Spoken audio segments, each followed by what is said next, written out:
اعوذ باللہ من الشیطان الرجیم بسم اللہ الرحمن الرحیم۔ حضرت حارث بن حشام رضی اللہ عنہ کے اسلام لانے کا قصہ۔ حضرت عبداللہ بن اکرمہ رضی اللہ عنہ فرماتے ہیں کہ فتح مکہ کے دن حارث بن حشام اور عبداللہ بن ابی ربیعہ حضرت ہانی بنت ابی طالب رضی اللہ عنہ کے پاس آئے۔ ان دونوں نے ان سے پناہ مانگی اور یوں کہا، ہم تمہاری پناہ میں آنا چاہتے ہیں۔ حضرت ہانی نے ان دونوں کو پناہ دے دی۔ پھر حضرت علی بن ابی طالب رضی اللہ عنہ وہاں آئے۔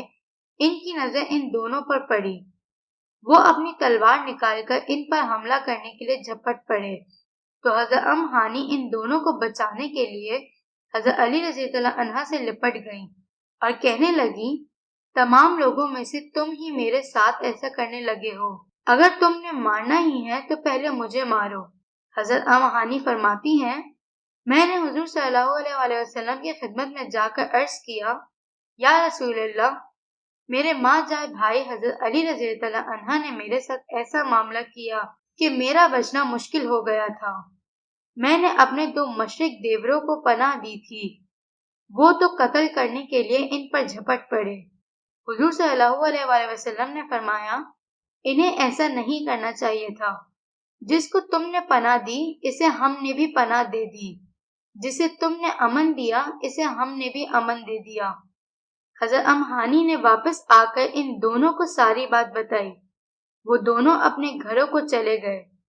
لوگوں نے آ کر حضور صلی اللہ علیہ وسلم سے کہا کہ حارث بن حشام اور عبداللہ بن ابی ربیعہ تو زعفران والی چادریں پہنے ہوئے اپنی مجلس میں اطمینان سے بیٹھے ہوئے ہیں۔ حضور صلی اللہ علیہ وسلم نے فرمایا، اب تم لوگ ان کا کچھ نہیں کر سکتے ہو کیونکہ ہم ان کو امن دے چکے ہیں۔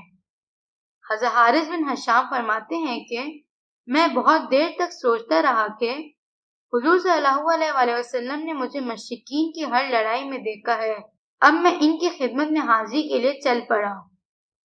جب میں آپ صلی اللہ علیہ وسلم کے پاس پہنچا تو آپ صلی اللہ علیہ وسلم مسجد حرام میں داخل ہو رہے تھے۔ مجھے دیکھ کر آپ بہت خندہ پیشانی سے پیش آئے اور رک گئے۔ میں نے آپ صلی اللہ علیہ وسلم کی خدمت میں حاضر ہو کر سلام کیا اور کلمہ شہادت پڑھ لیا۔ آپ صلی اللہ علیہ وسلم نے فرمایا، تمام تعریفیں اس اللہ کے لیے ہیں جس نے تم کو ہدایت دی۔ تمہارے جیسے آدمی کو اسلام سے نا واقف نہیں رہنا چاہیے۔ حضرت حارث نے کہا، میں بھی یہی سمجھتا ہوں کہ اسلام جیسے دین سے نا واقف نہیں رہنا چاہیے۔ صدق اللہ العظیم۔